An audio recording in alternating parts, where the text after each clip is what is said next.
this used to be a good habit that served you really well in your previous season. It just doesn't serve your current life.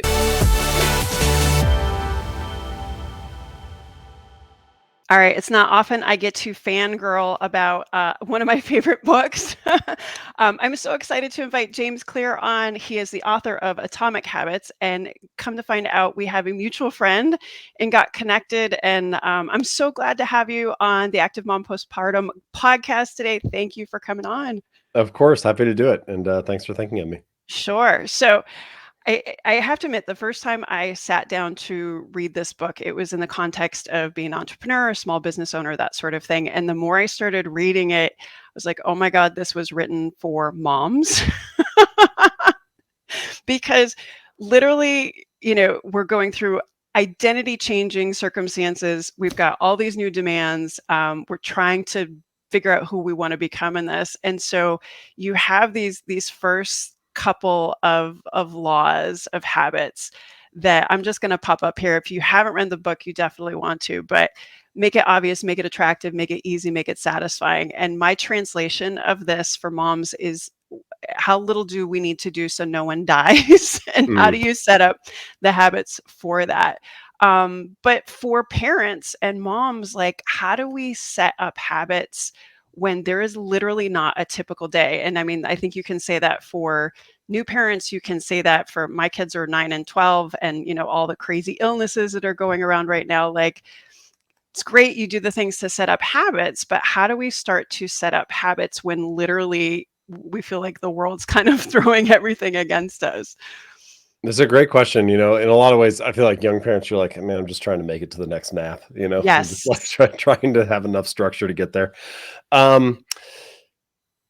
So yes, if you want to build better habits, I think having roughly those 4 things working for you, making the habit obvious, making it attractive, making it easy, making it satisfying. And there are many ways to do those 4 things. And Atomic Habits kind of covers all that in much greater detail, but there are many different lines of attack, but that's kind of the big picture view.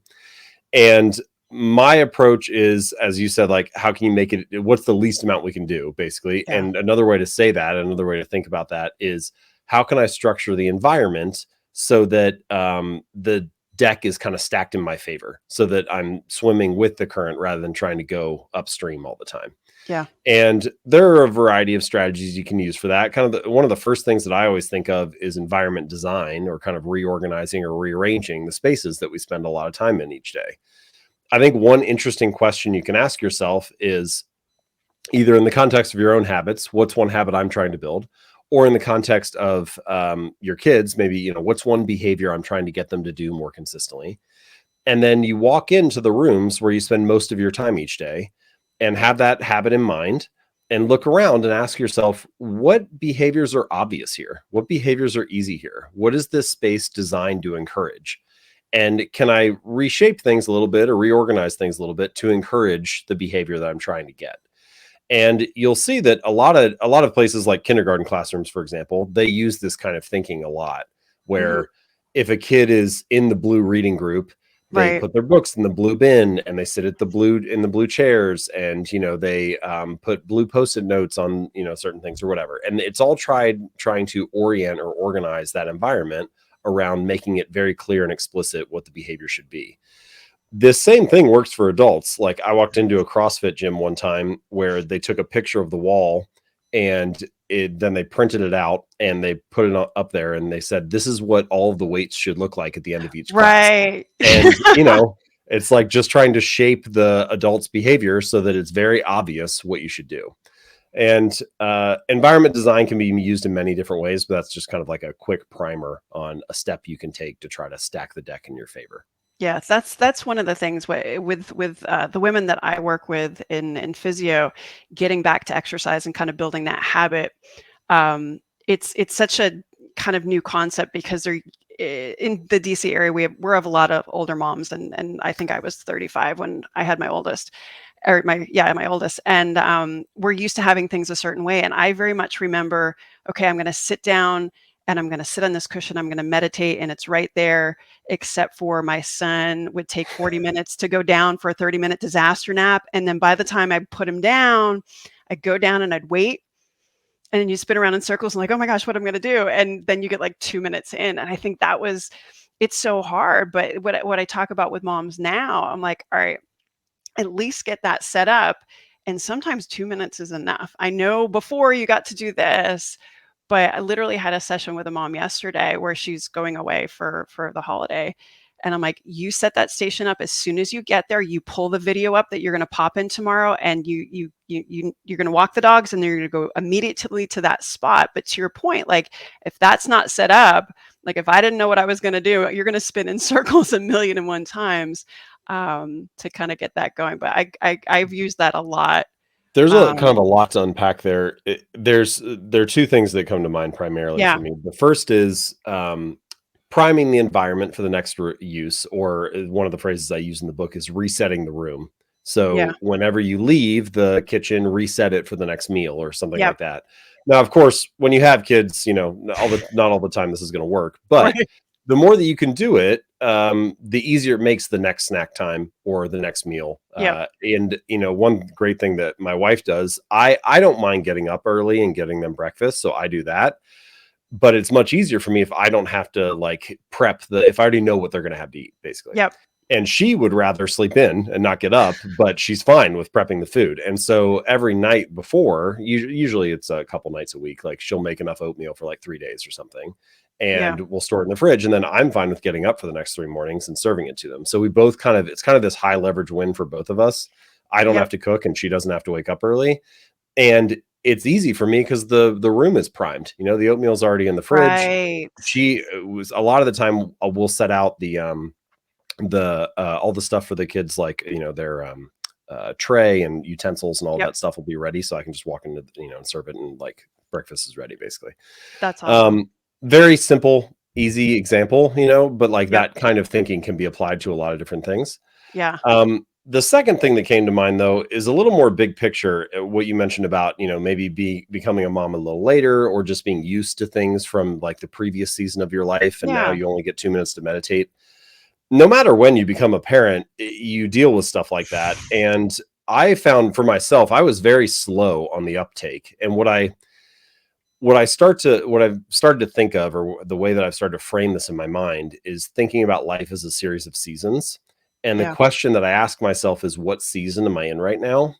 And whenever your seasons change, your habits often need to change. And um, at first I thought, oh, mostly like I need to get rid of the bad habits, the ones that like, aren't serving me. But yep, actually, it can be a little more nuanced than that. It can be, this used to be a good habit that served you really well in your previous season. It just doesn't serve your current life.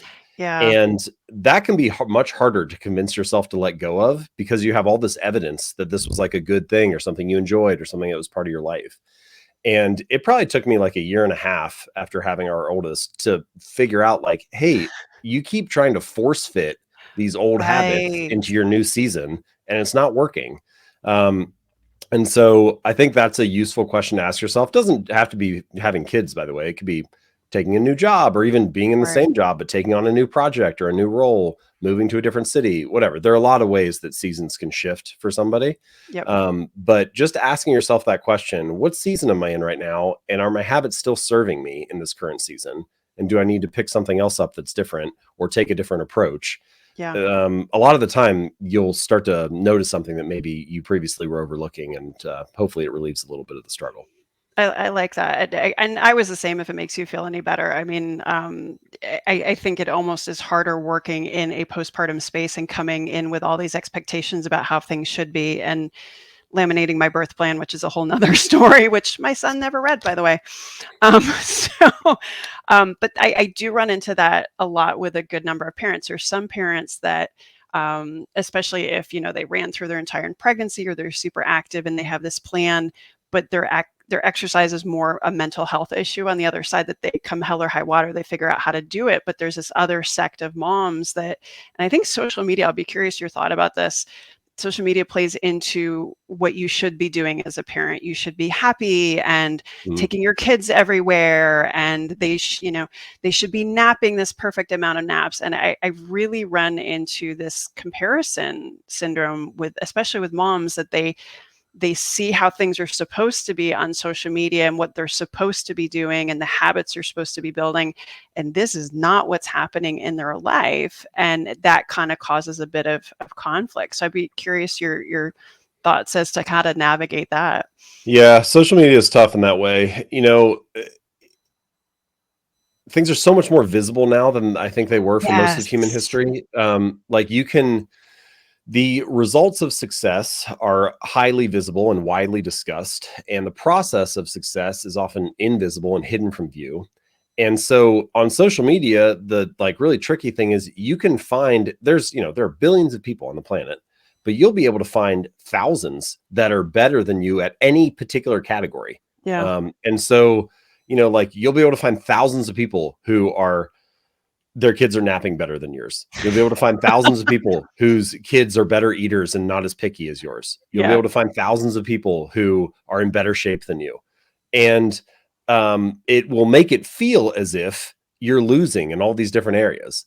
But the tricky thing is, any of those people, they've got all kinds of messy complexity in their life too. It just happens to be that they're a fitness influencer. And so you only see the fitness part of their life. Right. You don't see the fact that their kids aren't napping well or that their kids are picky eaters or whatever. And then the other person is a parenting influencer.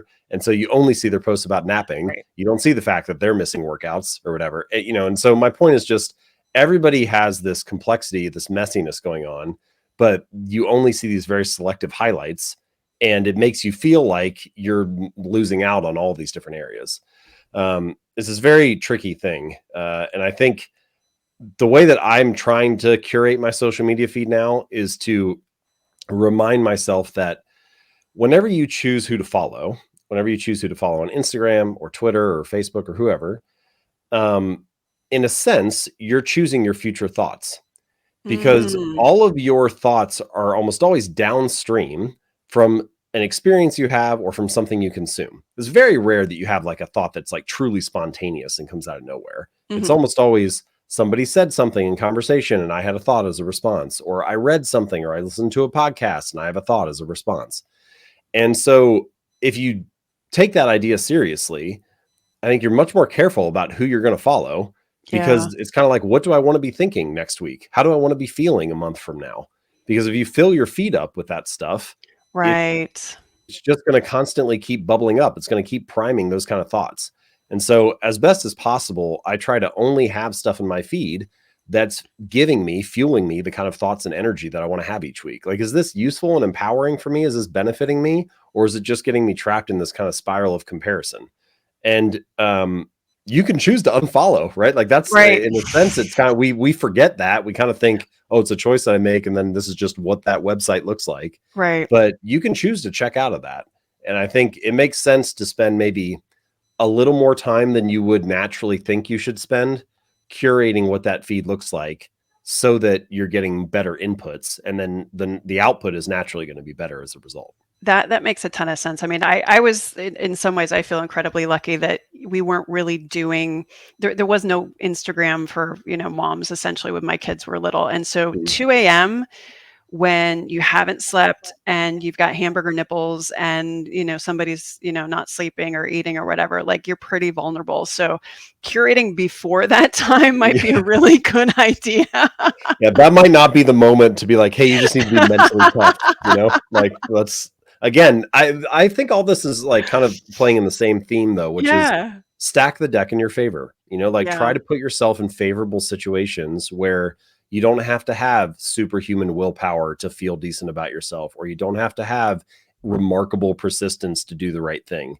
There are no bonus points for doing it the hard way. You might as well make it as easy as possible to get the results that you want. Yeah. And then also give your best effort. Like then you're really going to get exceptional results if you're working hard and you're in a good situation. But there's no reason to make it as hard as possible on yourself. Just try to shape it so that you're getting what you want in a fairly effortless way.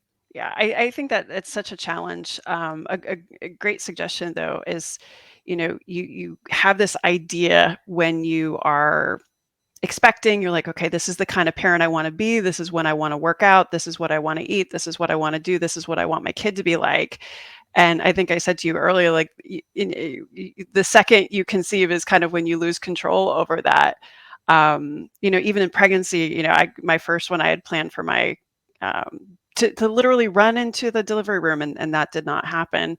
Had to stop running at 19 weeks, and so you have this successive kind of line of sometimes unmet expectations, but then this identity, who you want to be, who you want to connect with, or who you want to become. Sometimes you don't have a choice in some of those pieces. So you talk about in the book, trying to understand your identity and finding things that align with that.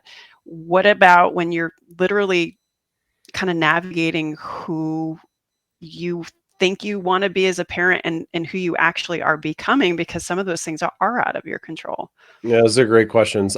So a couple different things. First of all, this is an endless process. It's not a Yes. thing that happens once, and where you're like, "Hey, I got my identity figured out, and now I'm like set for the rest of life." This is something you constantly revisit. It's like a painting that's just continually being retouched. Yeah. And there are a lot of things in life that are like this. I can remember, for example, graduating college and feeling like, I don't know, there's kind of this subtle pressure of like, what are you going to do next? As if Right. you needed to have the question of your career like already figured out, like, oh, my career is going to be X for the next 40 years. But of course, that's not true. Like, you choose every day what you want your career to be, and you can revise it at any time. And many things in life are like that. Your identity as a mom, as a parent, the type of house you're trying to build, the type of family you're trying to create, you're choosing that every day. And so you don't need to put so much pressure on yourself to like have it all figured out, Yeah. because it's something that it's more like, let's have a commitment to continually improving this or continually revising this. Yeah. Um, but with that in mind, just to get on the same page for habits and identity, the way I view it is that your habits are how you embody a particular identity. So every day that you make your bed, you embody the identity of someone who's clean and organized. If you study biology for 20 minutes on Tuesday night, you embody the identity of someone who's studious. If you play basketball for 30 minutes, you embody the identity of a basketball player. And no individual instance is going to change the story that you have about yourself. But I think this is the real reason, like the deeper reason that habits matter, which is every action you take is like a vote for the type of person you wish to become. Yeah. So, no, like doing one push up does not transform your body, but it does cast a vote for, I'm the type of person who doesn't miss workouts. Yep. And no, writing one sentence may not finish a novel, but it does cast a vote for, I'm a writer. And collectively, you start to like build up this pile of votes, this body of evidence for, hey, I'm this kind of person. And all of the experiences that you have in life, they influence the story that you have about yourself. But your habits are the experiences that get repeated again and again. Yeah. And so you keep casting votes on the pile. And I think they end up creating like the bulk of the evidence for who you are and what you're doing. And over time, you can kind of shape this identity that you have. The first month that you go to the gym, maybe you don't think of yourself as someone who doesn't miss workouts, but keep doing it for 6 months or a year or 2 years. Yeah. At some point, you kind of cross this invisible line where you're like, oh, this is part of who I am. Now, once you start to take pride in that aspect of your identity, I think it becomes a little easier to continue to do it. If Yeah. you take pride in the size of your biceps, you never skip arm day at the gym. Or if you take pride in how your hair looks, you have this like complicated hair care routine, you do it every day. And you don't have to like convince yourself to do those habits in the same way that somebody who's like just getting started might. Yep. It's kind of like, no, this is just part of who I am. This is part of what I do. Yeah. So I think that's ultimately where we're hoping to get to, is that our habits reinforce our desired identity. As you mentioned, parenting can make that difficult. There's like these points of tension, these points of friction where you're like, I want to be the kind of person who doesn't miss workouts, but my current life makes it really hard for me to find time to do anything consistently. I don't have it. Yep. I don't have 45 minutes in the day to do the workout. Right. So I think there are a couple things that you can do in that situation. The first is, the little phrase I like to keep in mind is reduce the scope, but stick to the schedule. So yeah, maybe you can't do the 45-minute workout, and like that's difficult and maybe hard to come to terms with, but that also might just be the reality of, the first 3 months or 6 months postpartum or whatever. You might not be able to do 45 minutes, but you could probably find 5 minutes somewhere in the day.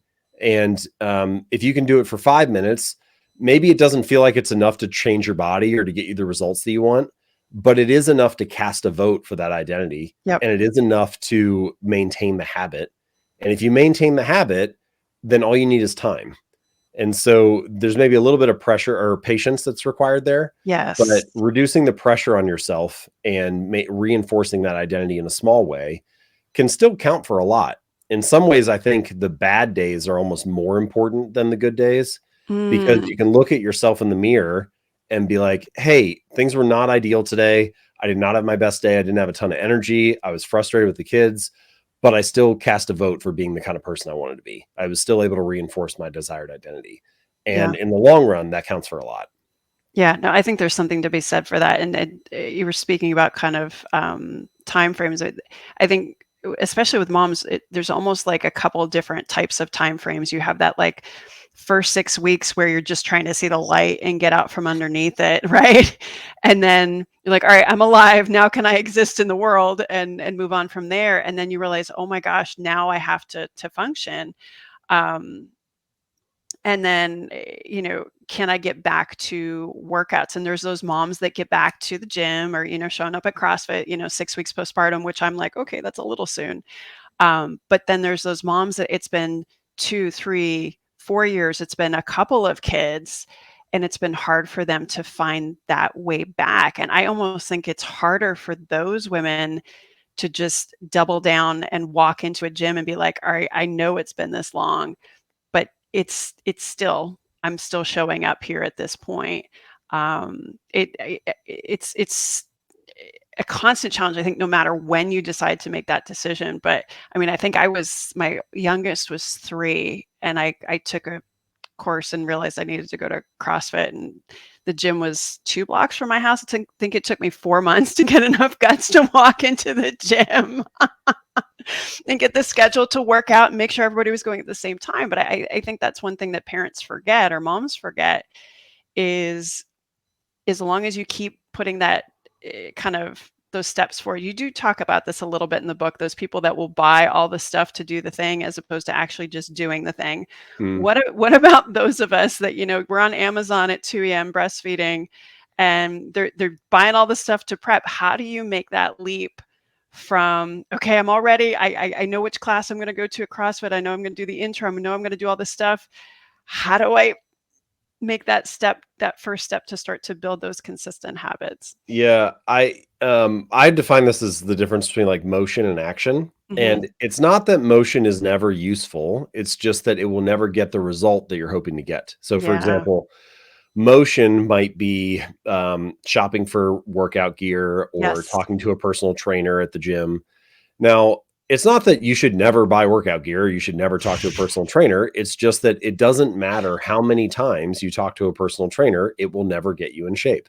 Yep. Whereas action might be something like doing 10 squats, and that can actually get you the result that you want. And so motion feels good because you can tell yourself this story of I'm making progress. Oh, look, I'm working on this. It's like brainstorming business ideas or designing a business card for the company that you want to create or something. It doesn't matter how many business cards you create, that will Right. not get you any customers, like you have to actually make Yeah. a sales call or create a product or whatever. So motion versus action. Um, and I think you want to focus on actions, not on motions, but you also want to give yourself permission to show up, even if it's just in a small way. And this is one of the strategies I mentioned in Atomic Habits, which is what I call the 2-minute rule.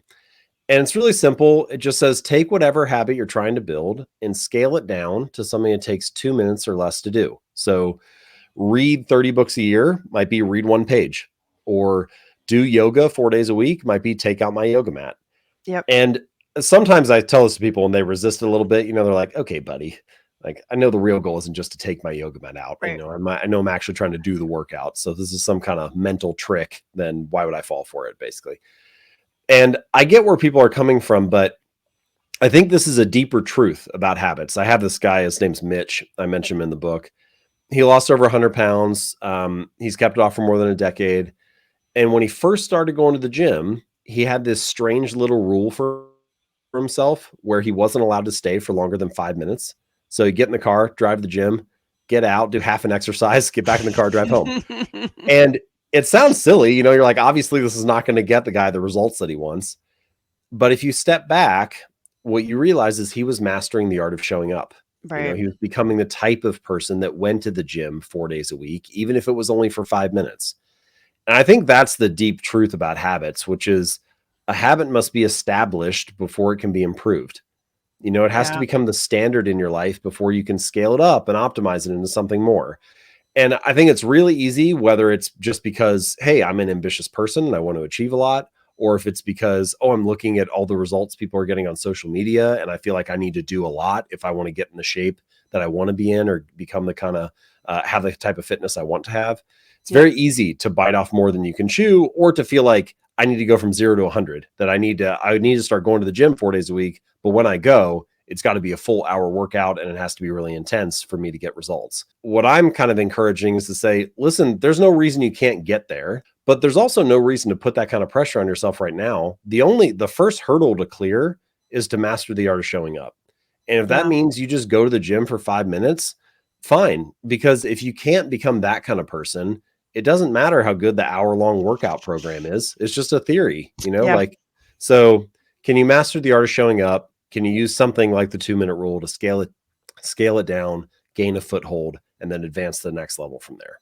Yeah, that I think resonated with me so much, professionally, because, and not to knock my profession, but we tend to give CVS receipt length lists of exercises to clients, and we give them stuff and we never take away, we never curate. Hmm. And when you do that to a mom who doesn't have time, she's going to say, screw it, I'm just not going to do anything. And I work with a lot of moms who have been to other providers and haven't gotten the results that they were looking for. And that's one of the first things I do. I'm like, we are going to slash this to one thing you actually need to do, one thing you actually want to do, and then we'll have a toss up, but no more than 3. Hmm. And if we kind of like what you see, I think you mentioned with buying things, like if you're going to bring something in, you've got to toss something out. Um, That's a it's great. That I like the one thing you want to do and one thing you need to do as well, because Yes, then you get to, at least you have something that they're a little bit excited about. Maybe they do that right. exercise first to get them started or whatever. Yeah. But getting started, scaling it down, making it as easy as possible to get Mhm. going. It does something really important that maybe that CVS laundry list of ideas kind of is counterproductive for, which Yeah. is it builds up momentum. It gives you a feeling of progress. Yes. And Yeah. one of the best, like most motivating feelings to the human mind is the feeling of progress. Yeah. Even if it's slower than you ultimately would like, if you feel like you're moving forward, if you feel like you're improving, if you feel like you're achieving what you set out to do, even if it was Yeah. small, then that's a lot of good energy. That's a lot of, there's some positive vibes here that are starting to build up, and the momentum can carry you forward into the next Yep. instance.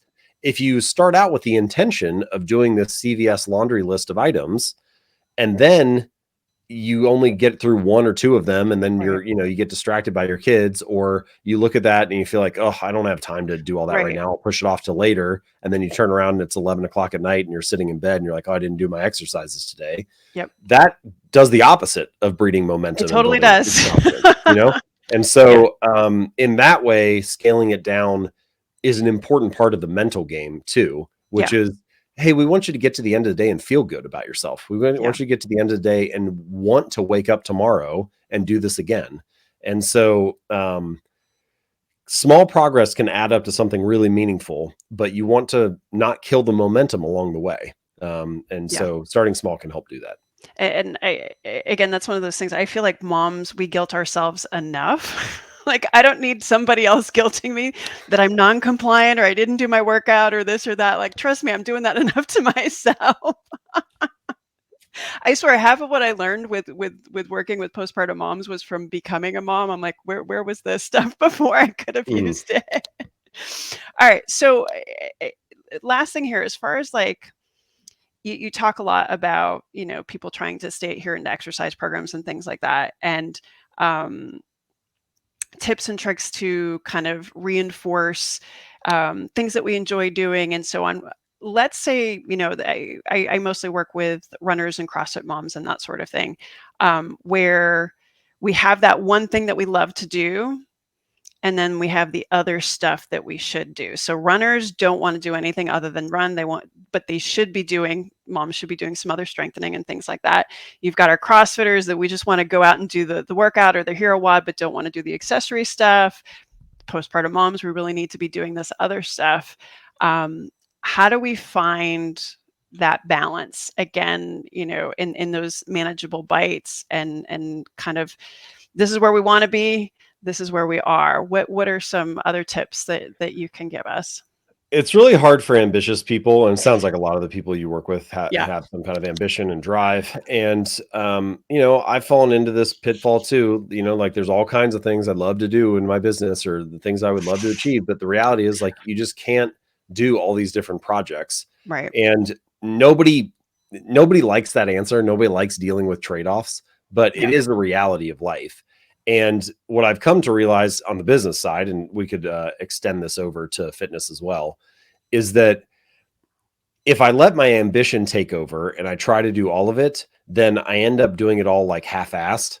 And doing something halfway, I'm not going to be happy with the results of that. And so it's better for me to curtail the ambition and do fewer of the projects, but to do them really well. I know I'm going to end up feeling better about it. So that's a fairly straightforward statement, but it's remarkable how often we forget that in the moment when we're just thinking about all the things we want to achieve. So it's worth reminding yourself of that giving half of your effort to more things is often not the result that you want, even if you feel like you want to do all those things.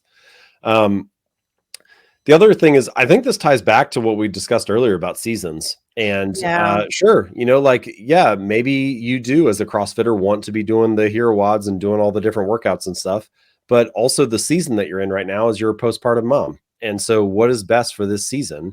And that doesn't mean you'll never get back to doing CrossFit. It just means what if I want to achieve peak performance, or if I want to do what's best for my body, then what are the best exercises for me to be doing in this season? And then once I transition out of this season, I'll move into something else. And for me, that kind of just framing it that way, sometimes I feel better about it because it's like, oh, I can do the things that I want to do. I just shouldn't do it right now. It's like, I would love to write this book and I would love to work on this project and I would love to launch this software app. But right now I've agreed to write this book. And so I can do the software thing after that. I'm not in that season yet.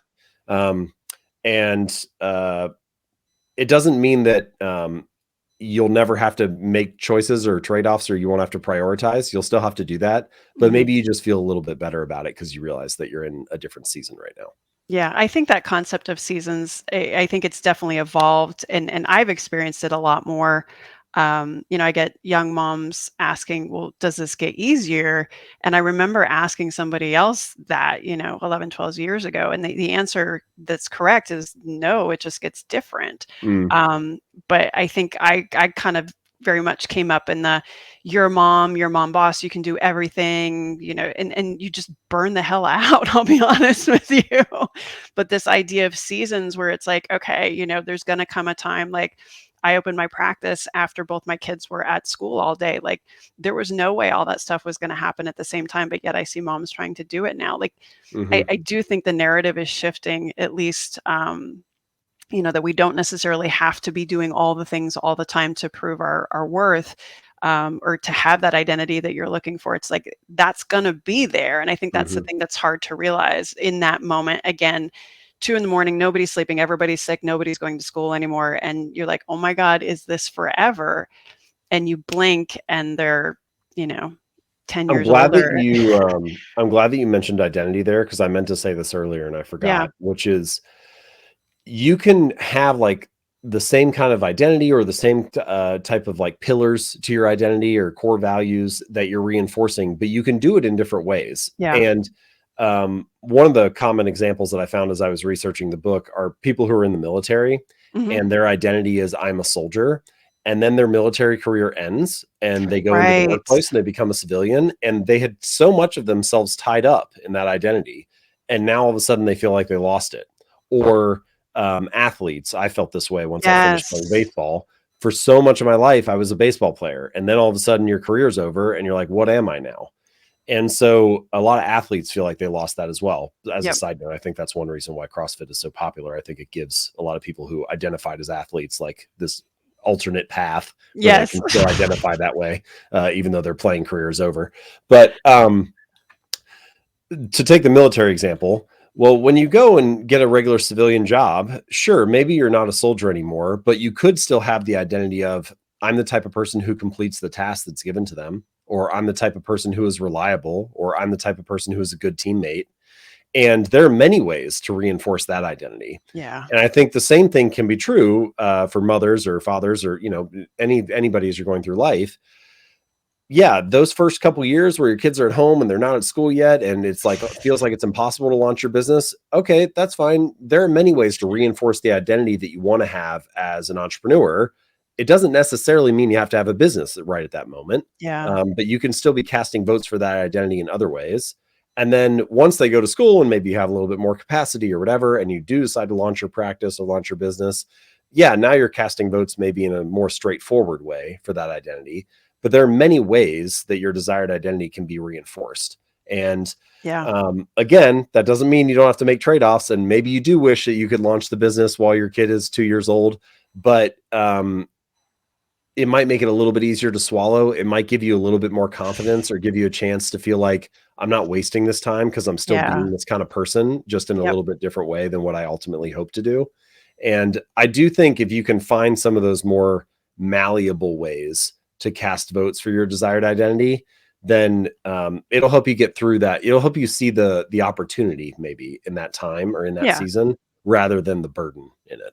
Yeah. I think so too. Because you make a boatload of mistakes your first couple of years, your first couple of kids. My husband jokes that our first was our throwaway kid. I'm like, no, no, no. Like, no, he's not. But I mean, you learn so much, and I think somehow that makes the second a little bit easier. I don't know, but I definitely felt I was more flexible the second time around. You're just kind of like, all right, I know how to roll with this a little bit more. It's still hard because you've got two humans that are, or multiple humans that are, um, relying on you for their existence. But no, I think the clients that I see in pregnancy that are the most rigid, or they're the most rigid, immediately postpartum. And again, been there, laminated my birth plan. Like I feel like I have a place to say that. The more flexible you can be to those changing pieces, I think it's easier to kind of get to that next step of like, okay, this is coming. I'm still kind of casting those votes for that person that I want to be. And What's I love. interesting is that like mental toughness is often pitched as rigidity or as being like very Mm, persistent in the yeah, face of things, like it doesn't matter what it is, I'm going to like force my way through. yeah, But I think actually there's a different form of mental toughness, which is adaptability and flexibility. It's like yep, I can be happy no matter who I'm spending time with, or I can make this work no matter what resources I have, yes, or I can find a way to, make sure that things get done. And having that kind of mindset, I think, is actually very mentally tough because you're not dependent on the conditions that you have. Your mood is not dependent on the conditions you're in. yes, Your outcomes or results are not dependent on the conditions that you're in. And if you're dependent on the conditions, if you need it to be a certain way, if you're very rigid, you're actually quite brittle, not quite strong, yeah, because you can't adapt to what's coming. And so this is sort of, I think this is one of the lessons of like the natural world, which is, the plant or the tree that is flexible and pliable, it survives the storm. The tree that's very rigid, the branch breaks and cracks. And yeah, so the soft and the adaptable, the flexible prevail, and the rigid and brittle break and don't survive. And so in many ways, the like core lesson of life is evolve or die. You need to like adapt, be willing to adapt. And yeah, I think having that mindset is maybe the ultimate form of being prepared for uncertainty. mhm, It's not having a rigid plan where you've tried to prep for every scenario. It's having a mindset that can handle uncertainty. It's having a yeah. mindset that can adapt to the situation. That actually is like the strongest form of toughness. I love that. And it's probably worth reminding yourself of that when you're in the middle of parenting, because basically every plan that You're you have reminding me now. tends to not work. No, that's a conversation I have with moms where they come in and, we talk about labor options and I'm like, all right, here's the thing. This may be our preference, but if you go in and you're at least aware of what can happen, um, you're at least like, all right, I'm going to roll with that. I'm going to know what's going on. But if you go in and say, I'm going to have this one way, that you're going to get kicked in, the other direction and be completely unprepared. And those are the people that I think have the toughest time after. So I have that conversation. And again, I appreciate you re-saying that because no matter how old your kids are, I think that's an important thing to remember is the flexibility piece. So awesome. Now, you as a parent, one last piece here, like what's the habit that has helped you the most as a parent? I mean, my kids are really young, so sleep is obviously like the huge thing. I feel like if you're sleeping, nobody knows all the answers. We're all just trying to figure it out. But if you Yeah, get sleep, you can get through. You can figure it out. love If it. nobody's sleeping, everything else is harder. I agree. So that has to be like the obvious one. But I have really before when I was writing Atomic Habits, it was kind of interesting talking about seasons. I was in a totally different season. I didn't have Yeah, kids. I was really career focused. The work burner was like turned on high. And I'm glad that I had that season. I'm proud of the book that I yeah, wrote. Like it was a good period. But then now I'm in this totally different season where the work burner is turned down lower and the family burner is cranked up high. And I've had a hard time figuring out my creative habits. My yes, parenting habits have been like more natural to form. I've loved spending time with my kids, and I'm yeah. fortunate to have a job where I'm flexible enough to be able to do that. Um, but I've had trouble picking back up my writing habits or Hmm. my creative habits. It's been all the business stuff that's been kind of like pushed to the side or pigeonholed into a really tiny amount of time. Yep. So that's been tougher. The one habit I've really tried to maintain throughout has been working out, and Yes. it's been a really interesting period because my youngest is just 12 weeks old right now as we're recording this, and of course, for the first month or so, like I was very spotty, and we had all kinds of other stuff going on too. My wife got injured and so on, but I've had to completely shift when I work out. So it used to be that I would Right. work out during nap time, like 1 or 2 in the afternoon for my oldest. But now it doesn't matter because some kid is always awake. Right. So I can only do it now. I've been the last month and a half. I've been working out at like 10:30 at night. So I just work Oh out from my like goodness. 10:30 to 11:30, and then I go to bed. So it's Wow. just I don't know. It's a very weird time to work out, but that's when I can fit it in. And Yeah. and I don't know. You just kind of have to adapt depending on where things are at, and that's the slot that works. Yeah, I've had to change mine too. Like I did the nap thing before, or I could, take them on a jog when they were napping or things like that. Then we couldn't go anywhere for a while because they were a certain age, and then they went to school, and then it was right after drop off. And now I get my butt up at 5:30 in the morning and go to class and get that done before anybody wakes up. And that's actually when I get my creative time too to write. Yeah. When I get up, I have those ideas, but you can't write and work out at the same time. That's my problem now. Mm. But that actually is a great example, which is you find one slot in the day where it can actually be your time. So Yes. this is, I think a lot of the time people say things like, everybody has the same 24 hours in the day or whatever. And No. that's true. There's a truth to that, but um, each hour is not created equally. And No. so some hours you have much more control over Yeah. than others. Like you have a lot more control over the hour from 5:30 to 6:30 a.m. than you do over the hours from 5:30 to 6:30 p.m.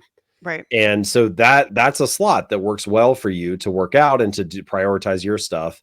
Whereas 5:30 to 6:30 p.m. you're getting everybody's dinner ready and Right. trying to wrangle kids and whatever. So Yeah.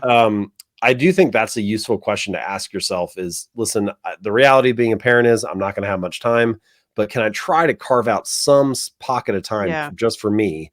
And if I look at the 24 hours of the day, where are the best spots for that? Yep. Like where's the little pocket of time that I can actually make my own Yeah. and not be responding to everybody else's agenda Yeah. because most of those hours are not, yeah, they're not built the same way. No, and it changes. I mean, it used to be 5:30.